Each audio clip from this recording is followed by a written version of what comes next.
It's Brian Preston, the money guy. This next question, Brian, is from Fantastical. Fantastical said, since inflation is the devil, and my $40,000 emergency fund, 10 months of actual expenses, is just sitting there losing value, should I be looking to slowly convert that into something like I-bonds? We get this question all the time, Brian. We tell people, hey, step 4, you need to have a healthy, fully funded emergency fund, and it should be somewhere between 3 to 6 months of your actual living expenses. Now, you have 10. Perhaps there's a reason for that, but 3 to 6 months is our general recommendation, and it should be there, for an emergency. But a lot of people say, guys, I'm not earning anything on it. The best rates I've seen from a high yield account are like 0.5%. Should I think about doing something else with this cash sitting there? We've even had business owners who've asked us, hey, I've got hundreds of thousands or maybe 7 figures of cash that my business has to hold. Should I be doing something with it rather than having it sit there? What would be your answer, and how would you go about thinking through that? Oh, man. I mean, my brain is going a million different directions because it is one of those things, and I see it all over social media where people are like, cash is trash. You just don't need to have cash. And I think of a younger Brian Preston who also fell prey to that siren song, especially with real estate market values going up. Because I did that back in the late 2000s. Yep. I had 6 figures, more than 6 figures of equity in my house. Banks were practically offering me checkbooks and debit cards to give access to that, to utilize the equity. And there was a period of my life, and if you go look at listen to the archives of the Money Guy Show, you'll find episodes where I was telling you, why do I just had zero cash. Because I was like, why have any cash when I have a checkbook and a debit card right here that will allow me to get to a super low interest rate line of credit, and that way I can maximize what every dollar creates. But here's the thing they don't tell you, and it's a true thing. Inflation, we just did a whole show where inflation is a very dangerous thing, but cash has a power above and beyond just being worried about its purchasing power. It is oxygen to your financial life, and the fact that we, just like right now, we all take a deep breath. We think nothing of it. We're like, wow, okay, I can breathe. You go to sleep, you breathe a lot while you're sleeping. As soon as you go underwater, you start realizing there's a lot of value to that oxygen that we take for granted every day.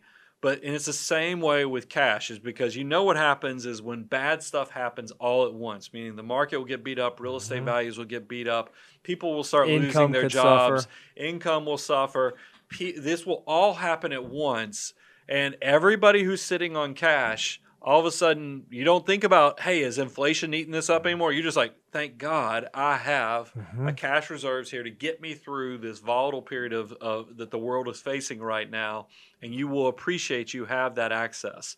Now, with that said, Fantastical, you heard Bo say, most people, we say 3 to 6 months, and the difference between the 3 to 6 months depends upon how fast you could replace your job if you are still in the workforce. Now, if you're somebody who's retired, you might want to say, hey, I need to have 18 months to 3 years, because retirees we treat completely different on having even more liquidity, because you are pulling off of those assets every year in retirement. And the last thing I want you to do is go sell an asset that's down 20 to 25% just because the timing's off, so you will bolster up your cash reserves. Also, it depends upon how many people are working in your household. If you're the only person earning an income in your household and you got a lot of people counting on you to make money, you need to have cash reserves. If you're a small business owner, you've got to have payroll covered even when things are going bad outside.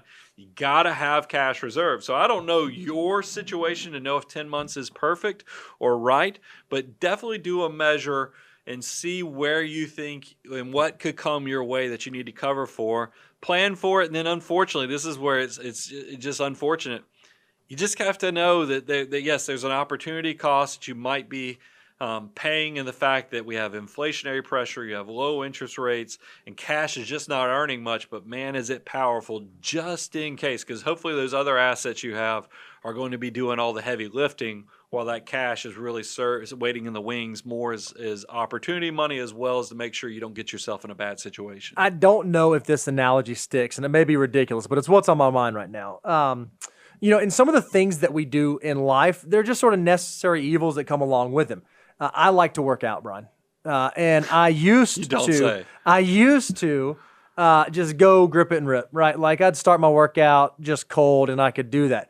Well, I am now of the ripe age where I got to stretch every day before I work out. So me and the guy I work out, we do like this 20-minute deal, right? Where we stretch. I don't enjoy it. It's not fun. I'm not super bendy. It's not something I do.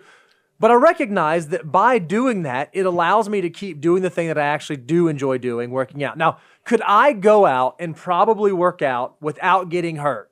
Yeah, probably. I could do it for a while.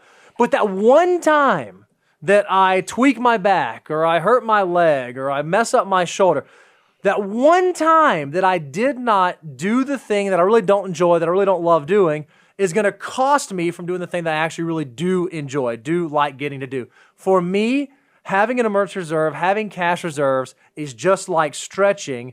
It's the thing that allows you to focus on the other parts of your financial life, like building wealth, like maxing out a Roth, like doing that. It's the thing that gives you the freedom to be able to focus on those things. You telling that story made me think of that time you convinced me to join the church softball league with you, and I remember this is before. I think this is pre-workout, Brian, and I can remember, because when you're younger, you can go from first gear to third gear. When you're running, say you hit the ball and it's not a single, it turns out to be a double. Yeah.